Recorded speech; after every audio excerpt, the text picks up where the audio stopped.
Assalamualaikum Yuk. warahmatullahi wabarakatuh. Kami dari kelompok 2, kelas C, yang beranggotakan saya, Fatia Atalah Disa Ramadiarto, NIM B20019001, dan Eriska Fridenia Maharani. Yang pertama,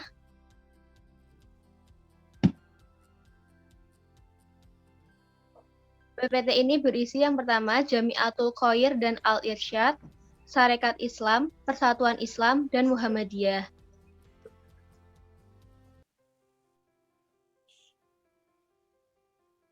Yang pertama tentang Jamiatul Khair, dimaksud dengan Al-Irsyad. Organisasi pembaharuan pertama yang didirikan di Indonesia adalah Jamiatul Khair, yaitu pada tanggal 15 Juli tahun 1905. Pendirinya bersama Said Muhammad Al-Fajj bin Abdurrahman Al-Masjur. Yang kedua ada Said Muhammad bin Abdullah bin Sijab. Yang ketiga ada Said Idrus bin Ahmad bin Sijab dan Said Sejam bin Sijab. Lalu ada gerakan pembaharuan di Indonesia mulai berakar pada permulaan abad ke-20 yang berkembang dari waktu ke waktu selama 4 dasawarsa. Perkembangan dan penyebaran pun semakin luas. Dalam suatu hal penting, pembaruan yang terjadi di Timur Tengah dan daerah Mesir, terutama pemikiran-pemikiran para tokoh, yaitu ada 5, yang satu Ibnu Taimiyah, Muhammad bin Maluddin Al-Afghani, yang keempat ada Muhammad Abduh, dan yang kelima ada Rashid Ridho. Dalam hal pemurnian, itu ada 3 gerakan. Yang pertama ada gerakan pembaharuan Islam di Indonesia, itu banyak diilhami oleh Ibnu Taimiyah dan Muhammad bin Abdul Wahab. Yang kedua ada gerakan pendidikan yang dipengaruhi oleh Muhammad Abduh. Dan yang ketiga ada gerakan politik yang oleh Jamaluddin Al-Afghani. Al-Irsyad sendiri pun itu juga ada maknanya. Jadi di sini saya akan menjelaskan tentang Jamiatul Khair terlebih dahulu. Jadi Jamiatul Khair meskipun organisasi ini mayoritas anggotanya orang-orang Arab, tetapi sangat terbuka untuk orang yang non-Arab maupun orang yang tidak termasuk dalam kalangan Arab tetapi beragama Muslim. Dan di sana setiap Muslim itu tidak didiskriminasi walaupun mereka bukan orang Arab. Kegiatan yang menjadi perhatian organisasi ini ada yaitu pendirian dan pembinaan sekolah pada tingkat dasar dan pengiriman anak-anak muda ke Turki untuk melanjutkan studi. Pentingnya Jamiatul Khair terletak itu pada kenyataan bahwa organisasi inilah yang memulai organisasi modern pada pertama kali di kalangan masyarakat Islam. Adanya tentang anggaran dasar, daftar anggota yang tercatat, dan rapat yang berkala. Untuk mendirikan sekolah yang menerapkan sistem modern ini, mulai dari adanya organisasi Jamiatul Khair, adanya perubahan kurikulum, ada sistem klasikal, dan perlengkapan kelas. Tetapi umur organisasi Jamiatul Khair ini tidak panjang. Setelah kedatangannya Ahmad Soorkati dan kawannya sebagai guru di sekolah itu, di samping mereka mengajar pengetahuan ilmu umum, juga menekankan daya kritik dan pemikiran kembali kepada Al-Quran serta Al-Hadis. Mereka memperkenalkan ide-ide mengenai persamaan sesama Muslim, dikarenakan adanya sedikit perpecahan.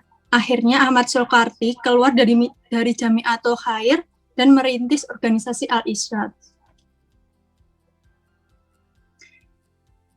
Al-Irsyad itu merupakan organisasi Islam secara resmi yang menekankan perhatian dalam bidang pendidikan, terutama pada masyarakat Arab, meskipun anggotanya yang non-Arab. Tetapi harus beragama yang Muslim. Menjalankan dengan sungguh-sungguh agama Islam sebagaimana ditetapkan di Al-Quran dan Al-Sunnah, memajukan hidup dan kehidupan secara Islam dalam arti luas atau dalam. Membantu menghidupkan semangat dalam bekerja sama di antara berbagai golongan dalam setiap kepentingan bersama. Pengurus besar Al-Irsyad mengemukakan itu pada tahun 1938. Al-Irsyaad berjasa dalam mendirikan berbagai banyak lembaga sekolah dari tingkat dasar hingga sekolah guru. Ada juga sekolah takasus dengan spesialis bidang agama, pendidikan, maupun bahasa. Dan Al-Irsyaad mendirikan beasiswa untuk beberapa lulusan guna mereka diajak untuk belajar ke luar negeri, terutama di daerah Mesir.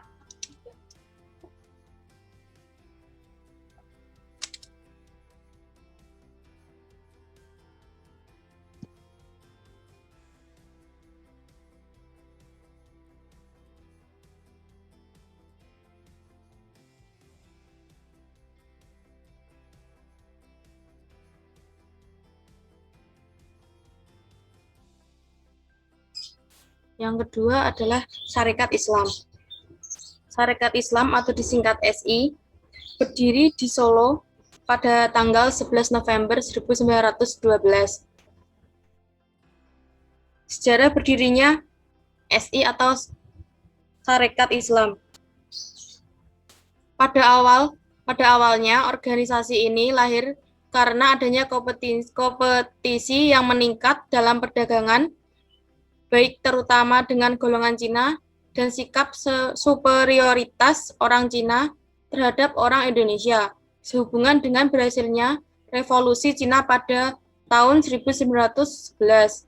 Tujuan SI atau Sarekat Islam. Organisasi ini bermaksud untuk menjadi benteng bagi orang-orang Indonesia yang mampu terdiri dari pedagang-pedagang batik Solo terhadap orang Cina dan para bangsawan.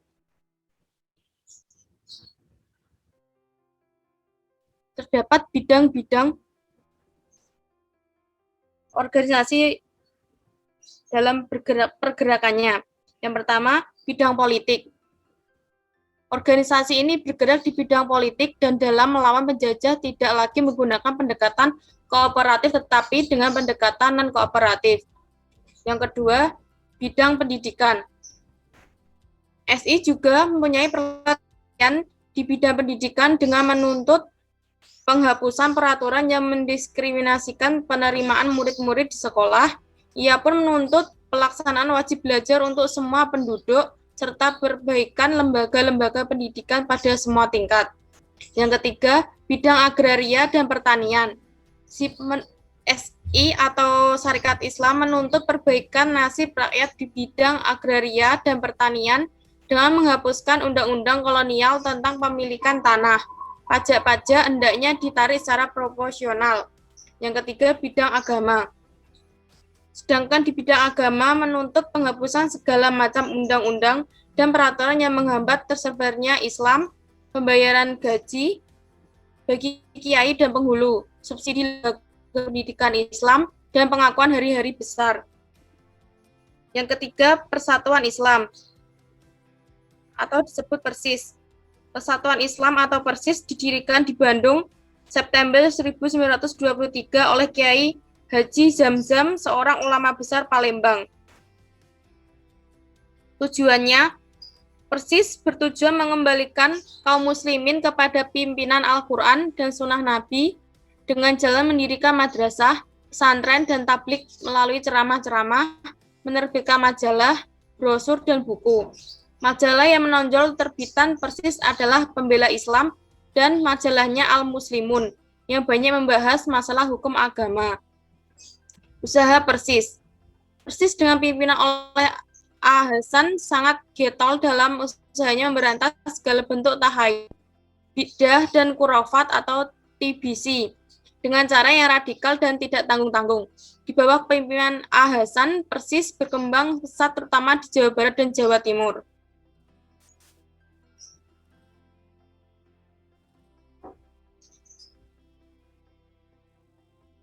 Yang keempat ada Muhammadiyah.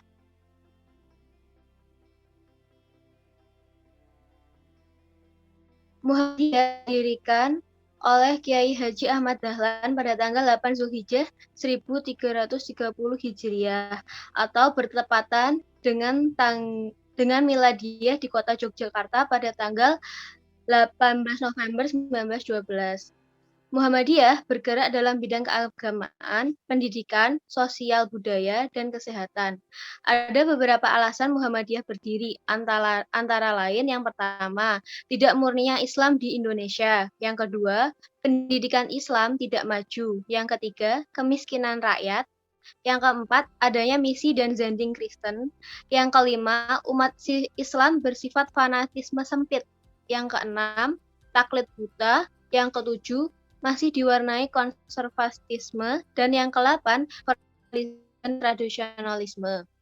Muhammadiyah dikenal sebagai organisasi yang telah menghembuskan jiwa pembaharuan pemikiran Islam di Indonesia, memberantas TBC, mengusahakan umat Islam kembali kepada Al-Quran dan As-Sunnah, dan di berbagai bidang kehidupan umat.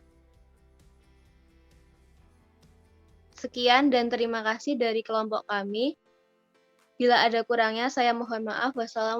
Saya dan kelompok kami mohon maaf. Wassalamualaikum warahmatullahi wabarakatuh.